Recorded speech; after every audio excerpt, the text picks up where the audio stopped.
Hey everybody, KMO here with another Out of My Head video. And I want to be very, very clear right up front that while I'm talking to the Yang Gang, I am definitely not representing the views of Andrew Yang in this video, at least not the views that he has expressed publicly. I'm going to be talking about things that are part of his policies, but I'm definitely not representing the point of view that he himself represents when he's on stage or on camera. That said, I am interested. I'm not an aficionado on the topic, and I'm not a dedicated believer, but I'm interested in the topic of what's known as modern monetary theory, or MMT. And I'm not going to explain what that is in this video, largely because there's just so many resources on YouTube that you can go to. But I did a search for UBI and MMT. And I found a video. It's a pretty short video. It's 5 minutes and 26 seconds. It is by real progressives. It's called UBI versus Federal Job Guarantee, My MMT Perspective. Now, in the video, this person is describing why they think it's better to guarantee every individual a job rather than just giving them money. And just to get things started, and again, this is my opinion, let me share the comment that I left on the video. I wrote, I give this video a thumbs up, but I don't agree with the conclusion. I live in rural Vermont, surrounded by heroin addicts and other very damaged people who are wholly unsuited to doing productive work in their current state. The charade of making them go through the motions of trading their time for money is ridiculous. I'm not saying give them UBI and let them rot, but their participation in any genuinely useful endeavor will be like help from a 4-year-old while you're trying to do yard work. It's actually a drag on your ability to get the work done.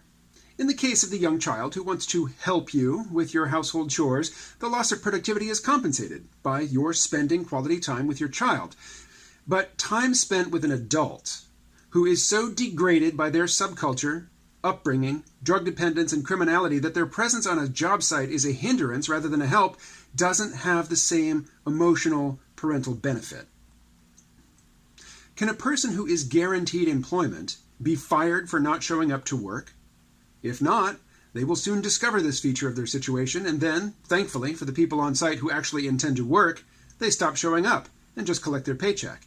At that point, their situation is functionally equivalent to UBI. Now, I know that sounds kind of harsh, and I don't want to say that's just the way it is. I definitely have a point of view. I'm coming from a point of view. I don't have much money. I don't make much money, but I produce a lot of media in the service of getting money to pay my bills. I live in a place, Vermont, which has a very generous social safety net for the people who make no effort to support themselves. And as many a Republican or social conservative will point out, when you are in the cradle of this generous benefit, this generous welfare state, there is strong disincentive to try to climb out of it into my position, where you're working a lot in order to make slightly more money than you got for doing nothing at all. That is a moral hazard. But,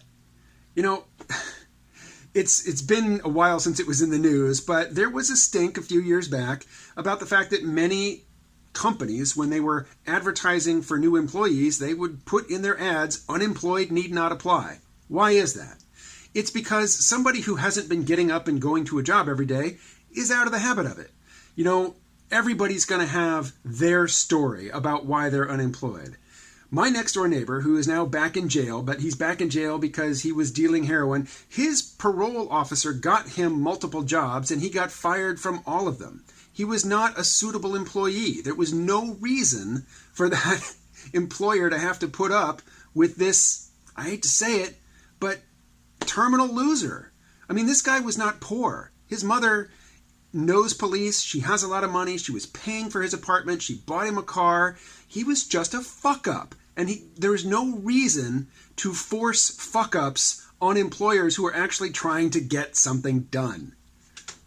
Now, I'm not saying that everybody who's unemployed is a fuck up, but everybody's got their story. I remember when I was out in the parking lot and he was telling me why he got fired from his most recent and final job placement, and I could tell it was bullshit, but he's got his story. So an employer who is hiring and interviewing people, somebody's going to give you their sob story as to why they're unemployed, and it may be true. I grant you that. I totally grant you that somebody may have just been downsized, Somebody may have been fired or terminated without just cause. But the people who are fired because they were worthless on the job are going to have that exact same sob story, and they're going to be practiced at presenting it. So it's just easier. I mean, if you want to get an actual productive worker, it is easier just to screen them out right there at the job, advertisement level. If you're not already working, don't apply for this job. This is a job, this is an opening for somebody who has demonstrated that not only can they work, but that they can take their personal dignity and self-worth as a human being and shove it down and just take shit from customers or from your supervisor or, if it's a small business, from the owner. Somebody who has been unemployed for a long time, if you disrespect them to your face, they're going to respond appropriately. They're going to get right back up in your face. But a good employee who is conditioned to be a good employee has suppressed that very healthy, normal human psychological defense mechanism to not take shit from people. Because if you are working in a corporate hierarchy, you must take shit. That is part of the job requirement. And somebody who hasn't done it in a while is out of practice. And really, I just think it is absolutely absurd to insist that people who haven't worked in a very long time or who have never been particularly productive contributors to any large-scale organization or effort are suddenly going to find the magic key which makes them into perfect brown-nosed kiss-ass employees. It's not going to happen. Their self-respect, their sense of self-worth, their psychological and emotional and ego boundaries are too strong for that. It is too late to break that person's will and turn them into a good worker. And there's no point in trying. And I'm not saying, if you're not already working, we just want to give you UBI so you can crawl away and overdose on heroin.